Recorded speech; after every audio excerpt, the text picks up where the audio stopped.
60 years ago this month, France became the first country to send a cat into space. That flight, on the 18th of October 1963, remains the only time a feline has ever made it into space and back again. How did the French space agency do it? And why? The Soviets liked dogs because they were easy to train. The Americans preferred mice for their size, or monkeys for their similarities with humans. As for cats, France remains the only country to have ever tried putting them in space. To understand why, we have to go back to a time when space travel was only just becoming a reality, and researchers were still groping for the limits of what might and might not be possible. This was a period when literally this was totally new, explains Kerrie Dougherty, a space historian who lectures at the International Space University in Strasbourg. The story of France's space cat on the Spotlight in France podcast. Not only would the early rockets have struggled to carry a human's weight, there were too many unknowns to risk sending a person into space, let alone keep them circling in orbit. There was a serious and genuine concern, for example, that it might literally cause an astronaut to go insane, that the differing reactions that your senses would be getting from being in this totally non-normal environment and being weightless might cause an astronaut to pass out, or might cause your eyes not to work properly, Dougherty says. So instead the United States and the Soviet Union, the two countries leading the world into the space age, sent animals. First flies, then mice, monkeys and dogs. In November 1957, a Moscow mutt named Laika became the first living creature to orbit Earth, aboard the Soviet rocket Sputnik 2. The thermal control system failed, exposing her to temperatures of 40 degrees Celsius for several hours. By her fourth time round the planet, it's believed, she had died of overheating. Nonetheless, Dougherty calls the mission a huge achievement, and a huge surprise. It demonstrated that it was possible for living organisms to survive, for a while, at least, in orbit. By August 1960, when the Soviets recovered 2 dogs, a rabbit, 42 mice, 2 rats and an unspecified number of flies after a day circling the Earth, they were even coming back alive. France's space ambitions even as a very distant third to the Soviets and Americans. France was determined to be a spacefaring nation too. It began building a new generation of rockets right after World War II, and by the early 1950s was testing a slim model dubbed the Veronique, a so-called sounding rocket that would shoot briefly into space before free-falling back to Earth without ever entering orbit. Time equals 400 ms, greater than the first launches blasted off from a base in the Upper Sahara Desert, in what was then the French colony of Algeria. On the 22nd of February 1961, France became the third country to launch an animal into space. A rat named Hector, who flew aboard a Veronique rocket on a short suborbital flight. Time equals 400 ms, greater than from rats to cats. Hector was followed by Castor and Pollux in October of the same year. Hector and Castor survived. Pollux didn't make it, but the French team had bigger ambitions. They were looking for another small mammal to send into space, larger than a rat but small, and light enough to travel in the narrow nose cone on the tip of a Veronique. While rabbits or small dogs might have fit the bill, there was one important reason to choose cats. At the time, they were widely used in France for neurophysiological experiments, examining how the brain and nervous system worked. Time equals 400 ms, greater than. You could compare the data that you would get from a cat with data already existing from research done on the ground, explains Dougherty, who co-wrote an academic paper on the mission in 2018.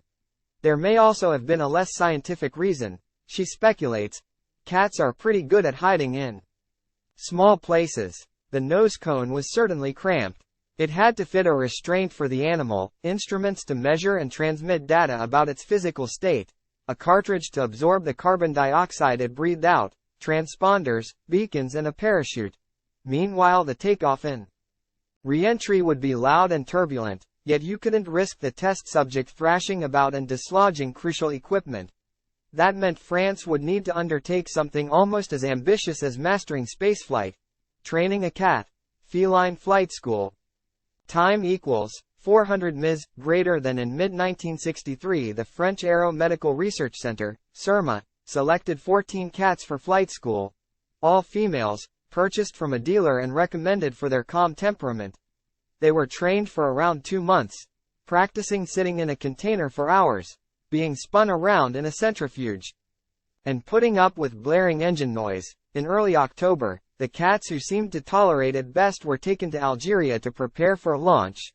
After several days of preparations, a petite black and white cat identified as C341 Surma was wary of naming the animals lest its researchers get too attached, was picked to become the world's first cat in space.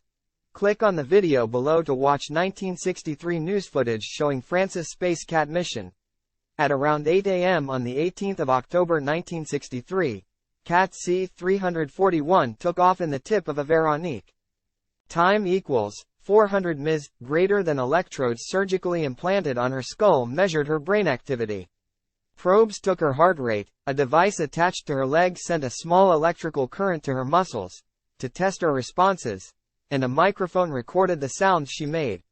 The first minute or so was sheer acceleration, something like being shot up in a tin can, to go by Dougherty's description. The cat's being pressed down, it's being shook around, it's got this loud roaring that it would be hearing through the walls of the nose cone, she says. But then the capsule reached zero gravity. The cat's heart had raced and her breathing quickened during takeoff, but at this point the data changed. She was obviously distressed by the shock of launch, but she did cope quite well with that weightless period, Dougherty says. Admittedly, it wasn't a very long period, but she was seemingly quite content. The breathing was pretty good. They weren't recording any mewing from her.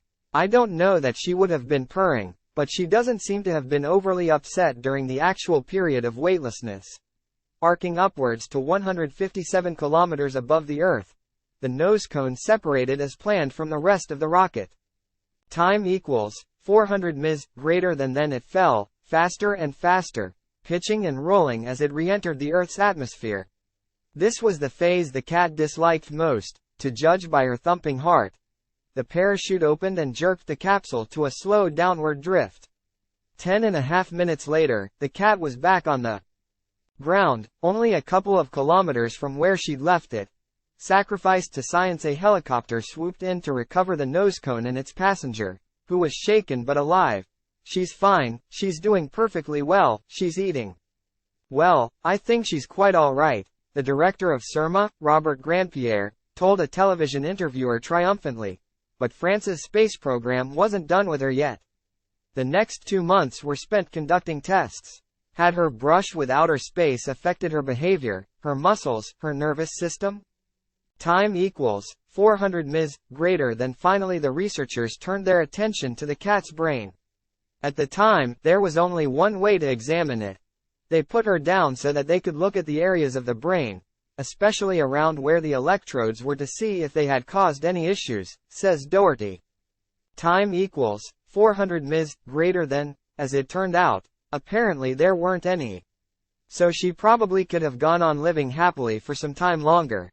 She believes the sacrifice, though regrettable, was part and parcel of the experiment.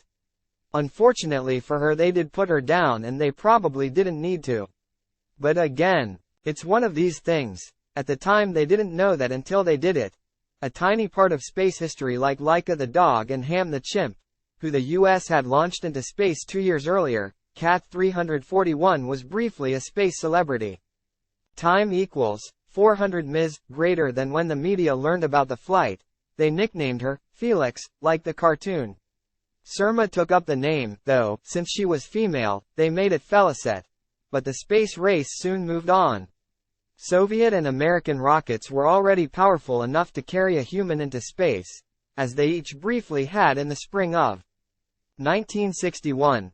France, too, would quickly advance from Veroniques to higher-powered Vestas. After a second flight with a different cat ended in failure, Surma gave up on felines altogether. By 1967, France was launching macaque monkeys into space. All the feverish progress overtook very quickly Felicette's little experiment, says Dougherty. She never had a chance to really become famous at the time, except with space buffs. It was thanks to them, as well as a newfound fan who started a crowdfunding campaign, that, in 2019, Felicette got a memorial statue in the International Space University's Pioneers Hall. Time equals 400 ms. greater than. Felicette's story is a tiny little part of that quest to understand what it is that space does to the living organism, observes Dougherty.